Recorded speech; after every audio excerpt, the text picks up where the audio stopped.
جناب صدر، معزز اساتذہ اور میرے عزیز ساتھیوں، السلام علیکم۔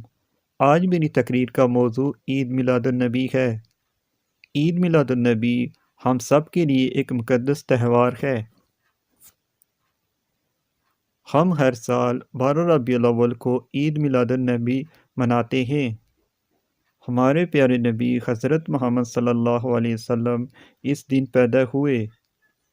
یہ اللہ رب العزت کی رحمتوں کا دن ہے۔ میلاد اس مقدس مہینے کا ایک اہم حصہ ہے۔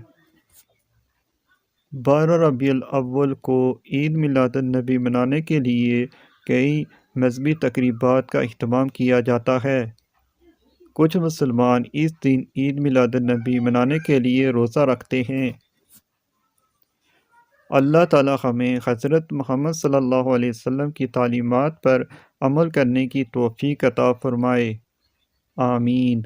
مزید ویڈیوز کے لیے ہمارے چینل کو سبسکرائب کریں۔ شکریہ۔